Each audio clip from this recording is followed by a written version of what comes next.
अस्सलाम वालेकुम नाज़रीन, मैं हूं डॉक्टर आतिफ़ अशरफ। जैसा कि आपको मालूम है कि इसराइल ने ईरान के दिल में तेहरान के अंदर हाई सिक्योरिटी ज़ोन में वो जगह जहां उनके मिलिट्री के वेटरन्स रहते हैं वहां पे मिज़ाइल हमला करके हमास के लीडर इस्माइल हनिया को शहीद कर दिया है। ये सवाल ज़हन में आता है कि इसराइल ने किस तरह उनको ट्रेस किया और मिज़ाइल ने किस प्रिसिजन से हिट किया, और क्या ये ईरान की इंटेलिजेंस का फेलियर है या इसराइल की इंटेलिजेंस इतनी ताकतवर है कि वो इस काबिल हो गई कि उन्होंने ईरान के अंदर ना सिर्फ टारगेट को लॉक किया बल्कि बहुत ही प्रिसाइजली हिट किया।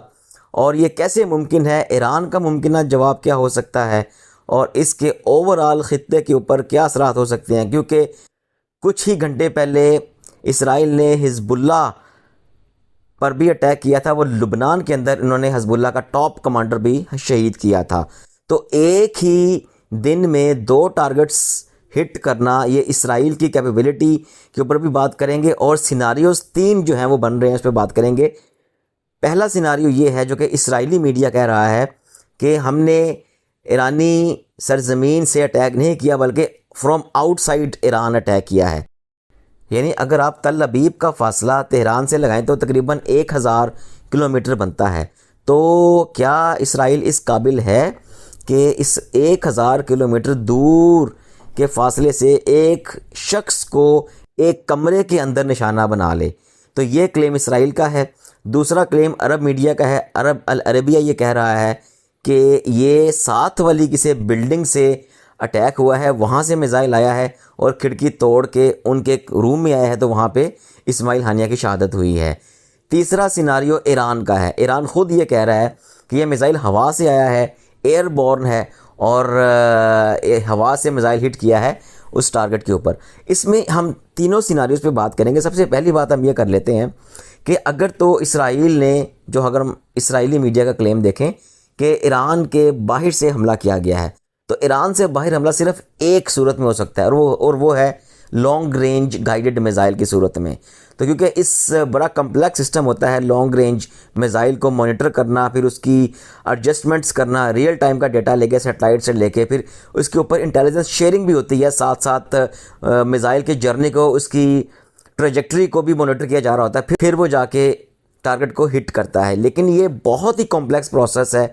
इसके अंदर अगर इसराइल ने ये प्रिसिजन के साथ हिट किया है तो फिर इसराइली टेक्नोलॉजी का जो हम कह सकते हैं कि ये अमेरिका की मदद के बगैर ये इसराइल ये नहीं कर सकता, जो कि बिल्कुल एक एडवांस लेवल की टेक्नोलॉजी है।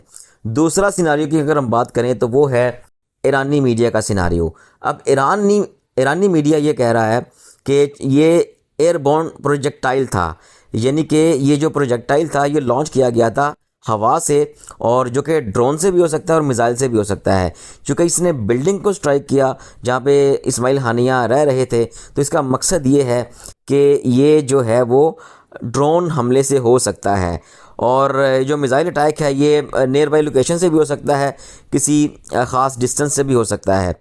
और इसमें जो सबसे बड़ी बात है वो ये है कि इस ऑपरेशन में शॉर्ट रेंज मिज़ाइल के इस्तेमाल होने में इंटेलिजेंस बहुत ज़्यादा मैटर करती है। यानी इसराइली एजेंसी मोसाद के वहाँ पे एजेंट्स मौजूद होंगे जो उनकी एग्जैक्ट लोकेशन उन्होंने लॉक की होगी, फिर वो उन्होंने अपनी टारगेट को लॉक करके हिट करवाया होगा। तो इसमें इंटेलिजेंस फेलियर ईरान का भी है और इसके अंदर जो मोसाद की इंटेलिजेंस है वो उसकी भी 100% इन्वॉल्व नज़र आ रही है कि उन्होंने लोकेशन के ऊपर इंटेलिजेंस बेस्ड ही ऑपरेशन किया। उसके बाद जो थर्ड सिनारियो है वो है अल अरेबिया न्यूज़ का। अल अरेबिया ये जो अरब मीडिया है वो ये कह रहा है कि चूँकि ये तेहरान के अंदर अटैक हुआ है और इसमें जो एक साथ वाली बिल्डिंग से जो है वो अटैक किया गया, यानी कि लोकल एसेट इस्तेमाल हुए हैं। इसमें इसराइली एजेंट्स हो सकते हैं जिन्होंने अटैक किया है, इसमें शॉर्ट रेंज प्रोजेक्टाइल्स इस्तेमाल हो सकती हैं और इसमें इंटेलिजेंस और प्लानिंग का एक बहुत बड़ा किरदार हमें नज़र आता है। अब ये तीनों सिनारियोज़ आपके सामने हैं।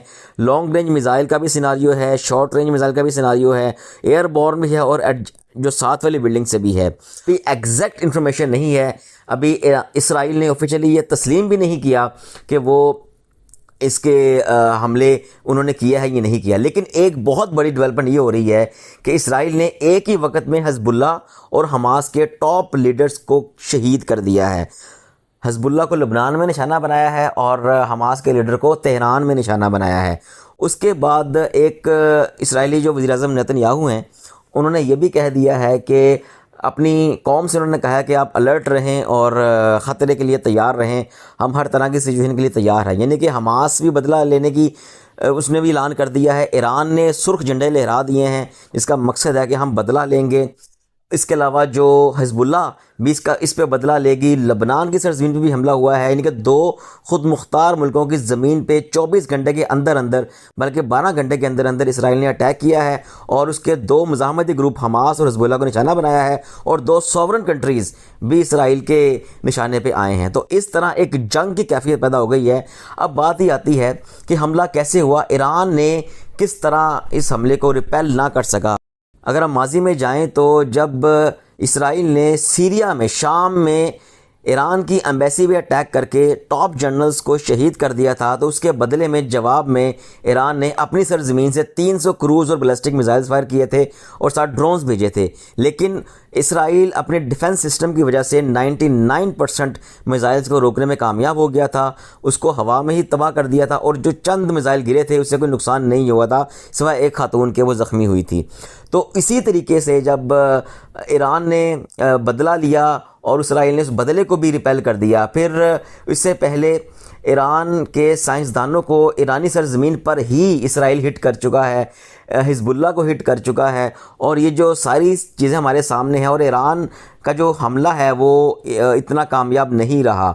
तो अगर हम इस सूरत हाल देखें तो दावे तो बहुत किए जा रहे हैं, ईरान की तरफ से भी इंतकामी कार्रवाई का ऐलान किया जा रहा है। लेकिन ग्राउंड के ऊपर क्या सिचुएशन है, ग्राउंड के अंदर वो टेक्नोलॉजी मैटर ही नहीं कर रही जो ईरान के पास है या जो करीबी इस्लामी मुल्कों के पास है। ना तो इस्लामी मुल्कों के हुक्मरानों में वो जुर्रत है और ना ही हिम्मत है कि इसराइल के साथ मुकाबला कर सकें।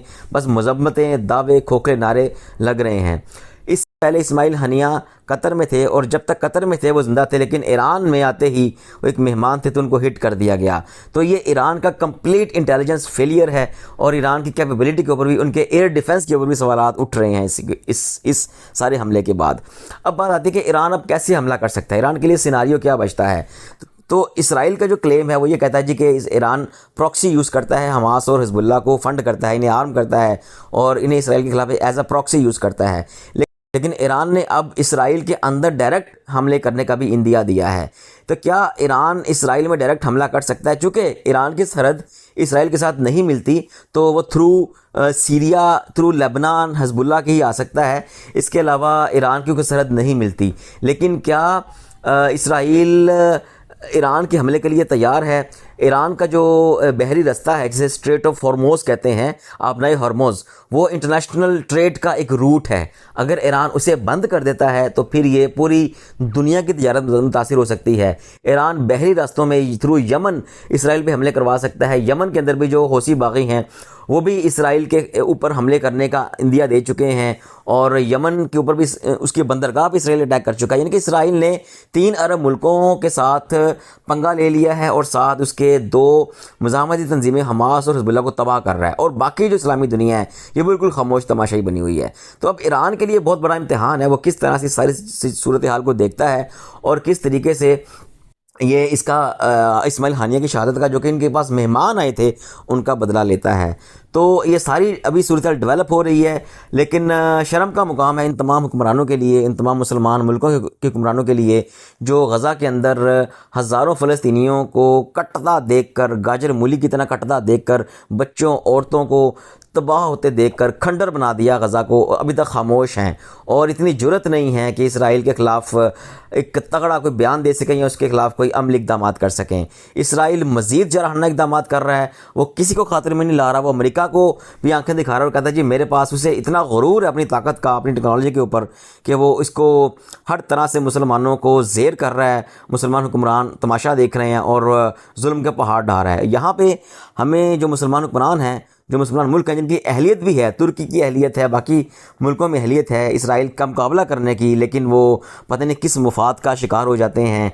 और इसराइल बिल्कुल जो कि 47 में एक नुज़ायदा एक नाजायज़ रियासत थी, अब वो एक बिगड़ा हुआ बदमाश एक गुंडा निकल आया है। और सब लोग जो हैं वो सब मुसलमान हुक्मरान से लेके इस्लामी मुल्कों की फ़ौजें जो हैं वो सब उसका तमाशा देख रही हैं। तो टेक्नोलॉजी में सबको ऊपर आना पड़ेगा अगर इसराइल का मुकाबला करना है। क्या यहाँ पे क्या होता है, यहाँ पे अक्सर मुसलमान मुल्कों में जो ताकतवर तबका है, हुक्मरान अशराफिया है, वो अपने ही अवाम पे जुल्म करते हैं, उन्हें मजलूम बनाते हैं और उन्हीं कमज़ोरों के ऊपर जुल्म का पहाड़ तोड़ते हैं। पर अगर ऐसा करेंगे तो अल्टीमेटली फिर बाकी जो जो ताकतवर मुल्क हैं वो इन पे जुल्म करेंगे, तो इस तरह रियासतों का सत्यानाश होता है। तो अब देखें डेवलपमेंट्स क्या आ रही हैं, मज़ीद डेवलपमेंट्स के लिए अपडेट रहिएगा, अपना ख्याल रखिएगा। अब तक इतना ही, अल्लाह हाफिज़।